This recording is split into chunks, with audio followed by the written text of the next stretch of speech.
शाका साहब। Sit down, gentlemen. Sit down. शाका साहब, हमें एक न्यूज़ देनी थी आपको।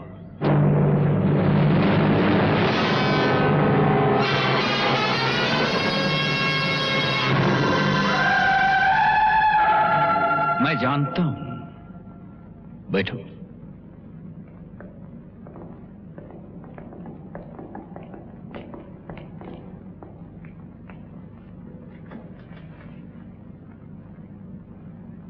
तुम लोग समझते हो कि तुम मुझे कोई ऐसी खबर सुना सकते हो जो मैं पहले से नहीं जानता। क्यों? लेकिन आज मैं तुमको कुछ ऐसी चीजें दिखाऊंगा, कुछ ऐसी बातें बताऊंगा जो आज तक तुमने न देखी होंगी और न सुनी। पहली बात, यह इत्तेफाक नहीं था कि पुलिस ऑफिसर शिव कुमार ने हमारी बोट, हमारा लाखों का सामान पकड़ा, बल्कि हमारे ही एक आदमी ने उसको इंफॉर्मेशन दी। हमारे किसी आदमी ने? हां, हमारे ही किसी आदमी ने। खैर, जो हो गया सो हो गया। ये मेरा नया शौक है, मेरा नया खिलौना।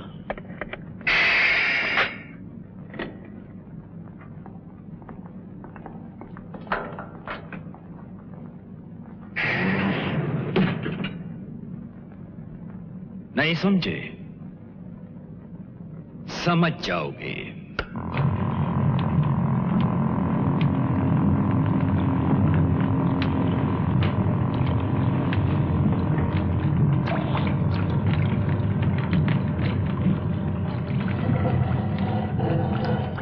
तुम इस खिलौने का खेल देखो।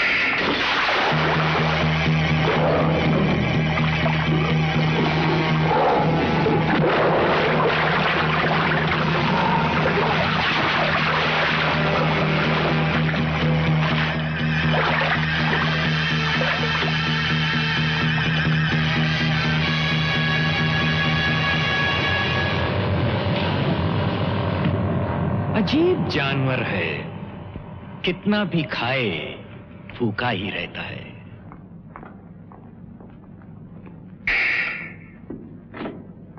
क्यों? हमारा खेल पसंद नहीं आया?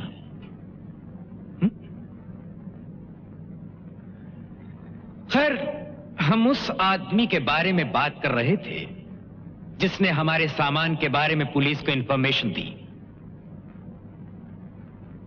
मैं जानता हूं वो आदमी कौन है।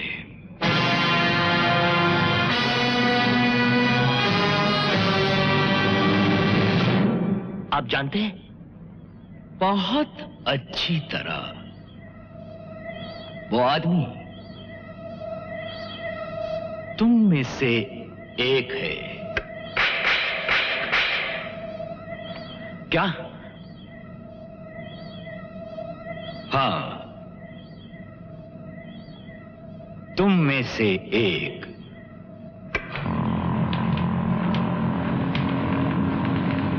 तुम लोग ठीक सोच रहे हो। हर एक कुर्सी के लिए यहां एक बटन है जिसे दबाते ही आदमी इस भूखे मगरमच्छ की खुराक बन सकता है।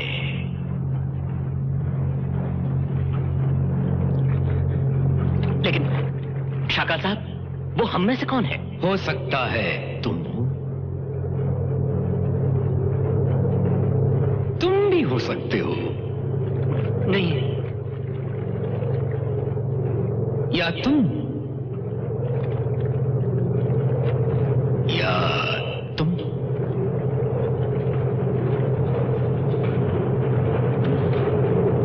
थोड़ी देर में तुम चारों में से बाकी तीन ये जान जाएंगे कि वो गद्दार कौन है। क्योंकि उसके जिस्म के टुकड़े इस भूखे मगरमच्छ के तेज और नुकीले जबड़ों में होंगे।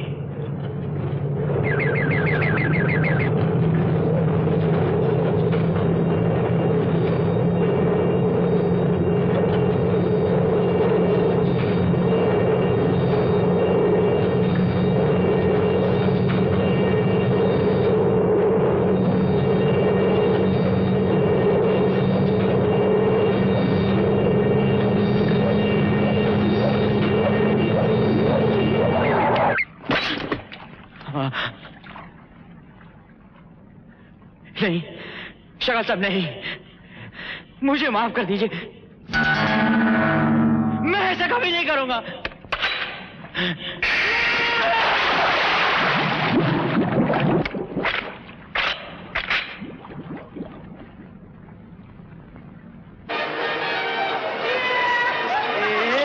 गुड्डी हमारी, बताओ बेटा कहाँ चले?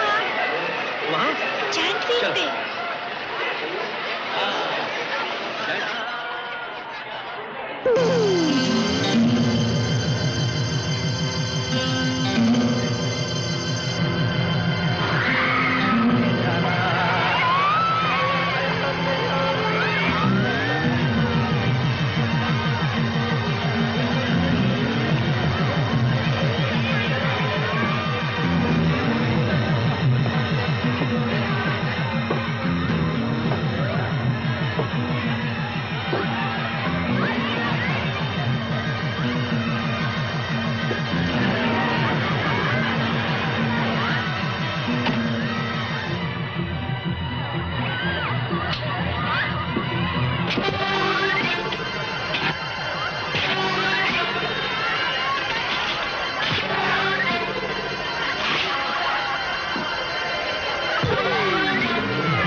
अच्छा संतरी जी, आज्ञा दीजिए। एक बार अंदर आए थे, फिर कभी नहीं आएंगे। चलो रवि। हाँ चलो भाई चलो। आदमी जितनी जल्दी जेल से दूर हो जाए उतना ही अच्छा है। क्या पता कब इनका इरादा बदल जाए। चलो ठहरो रवि। आओ इस जेल की ऊंची ऊंची दीवारों की कसम खाकर अहद करें कि आज के बाद कोई ऐसा काम नहीं करेंगे जिसकी वजह से हमें इन दीवारों के उस तरफ जाना पड़े। सचमुच विजय, बहुत हो गया। अब हमें शराफत की जिंदगी शुरू करनी चाहिए। इरादा तो अच्छा है भैया। हाँ, आज तुम मुझे भैया कह सकते हो, इसलिए कि उस दिन तुम दोनों को गिरफ्तार एक पुलिस अफसर ने किया था, लेकिन आज इस जेल के गेट पर एक भाई अपने भाइयों का इंतजार कर रहा था। भैया, हम बहुत शर्मिंदा हैं। हमें माफ कर दीजिए भैया। हम जानते हैं कि हम दोनों की वजह से आपको कितनी तकलीफ पहुंची होगी। मेरे माफ करने या ना करने का सवाल ही पैदा नहीं होता। तुम्हें अपने किए की सजा मिल चुकी है। मैं तो एक भाई होने के नाते सिर्फ इतनी उम्मीद कर सकता हूं कि अब तुम लोग ये आवारगी, ये गैर जिम्मेदारी की जिंदगी छोड़कर सही रास्ता अपना लो। यकीन कीजिए भैया, अब ऐसा ही होगा। गुड। Very good. चलो घर चले। भैया समझ में नहीं आता कि भाभी के सामने ये मुंह लेकर कैसे जाएंगे। अरे फिक्र मत करो, आज तुम्हारी भाभी तुम्हें कुछ नहीं कहेगी। क्यों? आज का दिन उसके लिए बहुत बड़ा दिन है। आज हमारी शादी की सालगिरह है। आज आपकी शादी की सालगिरह है? अरे बस बस बस, फिर तो हम ऐसे आएंगे कि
तुम्हारा मतलब क्या है?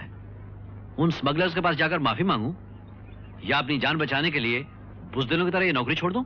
भैया बात हमेशा बुजदिली या बहादुरी की नहीं होती, कभी कभी जिम्मेदारियों की भी होती है। हम ये नहीं कहते कि जिंदगी में फर्ज की कोई अहमियत नहीं है, लेकिन फर्ज के नाम पर इस तरह जान खतरे में डाल देना कहां तक ठीक है? भैया देखिए ना, अगर यही हालात विजय या मेरे सामने होते तो और बात होती, लेकिन आपको भाभी और गुड्डी के लिए भी तो सोचना चाहिए। ठीक है, तुम दोनों ठीक कहते हो। मैं शीतल और गुड्डी के लिए अपनी नौकरी छोड़ देता हूं, लेकिन तुम दोनों ने कभी यह भी सोचा कि मेरी जगह जो दूसरा पुलिस ऑफिसर आएगा उसकी भी बीवी होगी, उसके भी बच्चे हो सकते हैं। अगर दुनिया का हर पुलिस ऑफिसर अपनी हिफाजत के बारे में सोचना शुरू कर दे तो शायद कानून जैसी कोई चीज ही ना बचे। आप नहीं जानते भैया कि भाभी आप क्यों नहीं समझाती भैया को? इन मामलों में मेरी बात ये कहाँ सुनते हैं? लाखों बार यही बातें मैंने कही है, लेकिन कोई मानने वाला हो तब ना। ओफो, तुम सबने तो मिलकर राय का पर्वत बना लिया है। आखिर मुझे हुआ क्या है? आज तक तो कुछ हुआ नहीं, और अगर कुछ हो भी गया तो फिक्र क्या है? तुम दोनों तो हो शीतल और गुड्डी की देखभाल करने के लिए। अरे जिसे जिंदगी ने दो जवान भाई दिए हों वो मौत से कैसे डर सकता है? हा? Hello, Shiv here. Mister Shiv Kumar, मुझे आपकी मदद की जरूरत है। मुझे आपकी पनाह चाहिए। लेकिन आप कौन बोल रहे हैं? रंजीत, वही रंजीत जिसने आपको शाकाल के सामान के बारे में खबर दी। शाकाल को सब कुछ पता लग चुका है। उसके आदमी मेरे पीछे लगे हुए हैं। मैं अहमदाबाद हाईवे के चाइना ब्रिज के पास से बोल रहा हूँ। आप फौरन यहाँ आ जाइए, जल्दी प्लीज। Hello hello hello.